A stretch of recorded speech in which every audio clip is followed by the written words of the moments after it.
Fifth chapter, Devyani and Kacha. In ancient times, there was a bitter struggle between the Devas or gods and the Asuras or demons for the lordship of the three worlds. Both belligerents had illustrious preceptors.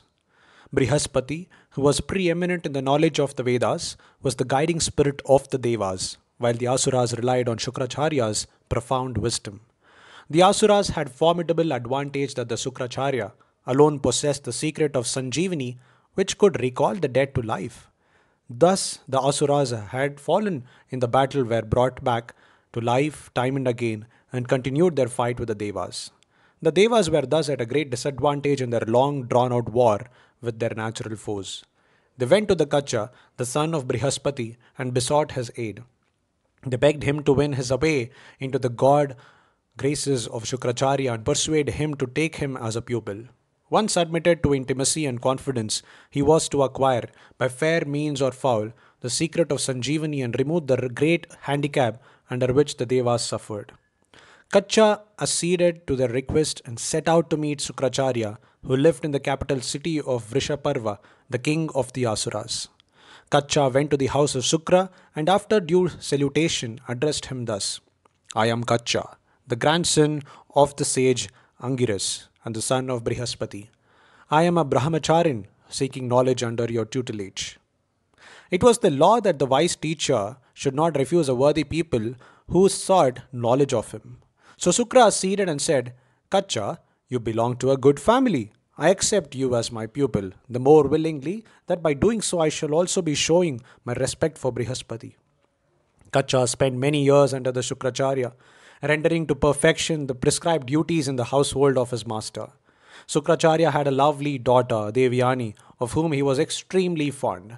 Kacha devoted himself to pleasing and serving her with song and dance and pastime and succeeded in winning her affection, without detriment, however, to the vows of the brahmacharya. When the Asuras came to know of this, they became anxious as they suspected that Kacha's object was somehow to wheedle out of Shukracharya the secret of Sanjeevani. They naturally sought to prevent such a calamity. One day, as Kacha was engaged in grazing the cattle of his master, the Asuras seized him, tore him to pieces, and cast his flesh to the dogs. When the cattle returned without Kacha, Devyani was filled with anxiety and ran to her father with loud lamentations. The sun has set, she wailed, and your nightly fire sacrifice has been performed. Still Kacha has not returned home. The cattle have come back by themselves. I fear some mischief has befallen Kacha. Can I not live without him? The fond father employed the art of Sanjeevani and invoked the dead youth to appear. At once Kacha came back to life and greeted the master with smiles. Asked by Devyani the reason for his delay, he told her that he was grazing the cattle. The Asuras came suddenly on him and slew him. How he came back to life he knew not, but come back to life he did, and there he was. On another occasion, Kacha went to the forest to pluck flowers for Devyani, and again the Asuras seized and killed him, and pounding his body to a paste, mixed it up in sea water. As he did not return even after a long time, Devyani went as before to her father, who brought Kacha back to life by his Sanjeevani, and heard from him all that had taken place. For the third time again, the Asuras killed Kacha, and very cleverly, as they thought, burnt his body, mixed the ashes in wine, and served it to the Shukracharya, who drank it, suspecting nothing. Once more the cows returned home without their keeper, and once again Devyani approached her father with her distressful appeal for Kacha. Sukracharya tried in vain to console his daughter. Though I have again and again brought back Kacha to life, said he, the Asuras seem bent upon killing him. Well, death is common lot, and it is not proper for a wise soul like you to sorrow at it. Your life is all before you to enjoy, with youth and beauty and the goodwill of the world. Devyani deeply loved Kacha, and since the world began, wise words have never cured the ache of bereavement.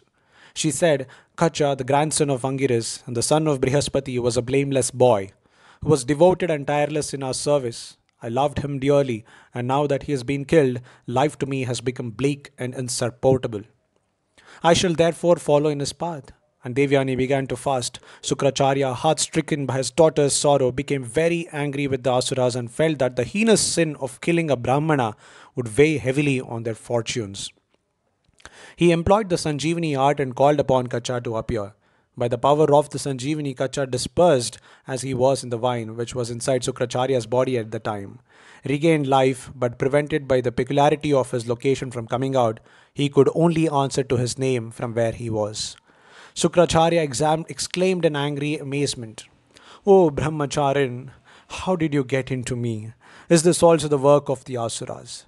This is really too bad and makes me feel like killing the Asuras immediately and joining the Devas. But tell me the whole story." Kacha narrated it all, in spite of the inconvenience imposed by his position. Vaisampayana continued. The high-souled and austere Sukracharya of immeasurable greatness became angry at the deceit practiced on him and his wine, and proclaimed for the benefit of humanity, "Virtue will desert the man who through lack of wisdom drinks wine. He will be an object of scorn to all. This is my message to humanity, which should be regarded as an imperative scriptural injunction."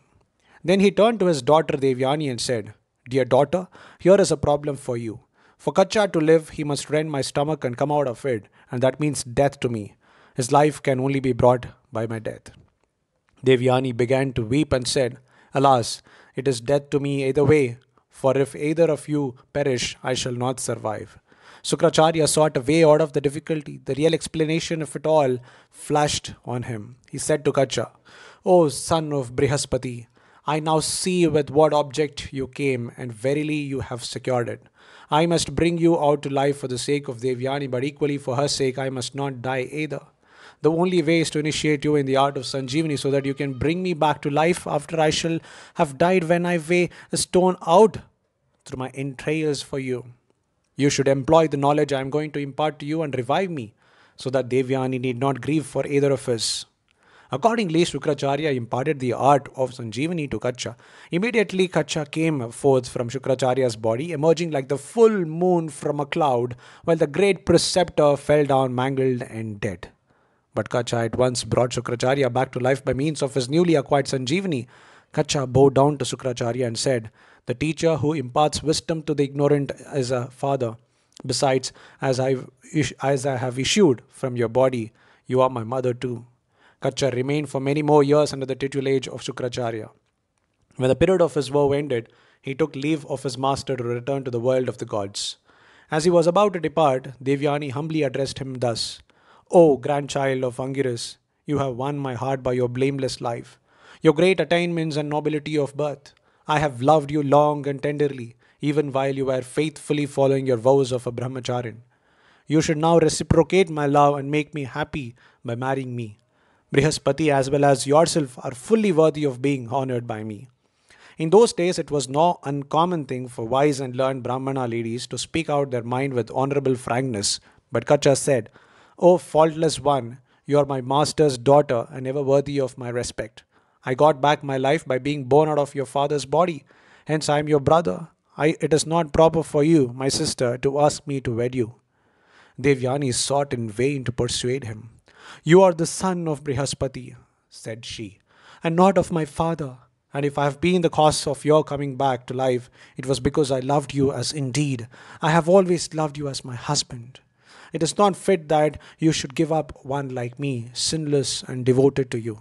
Kacha replied, "Do not seek to persuade me to unrighteousness. You are enchanting more so now than ever, flushed as you are with anger. But I am your brother. Pray bid me adieu. Serve into perfection, ever and always, my master Sukracharya." With these words, Kacha gently disengaged himself and proceeded to the abode of Indra, the king of gods. Sukracharya finally consoled his daughter.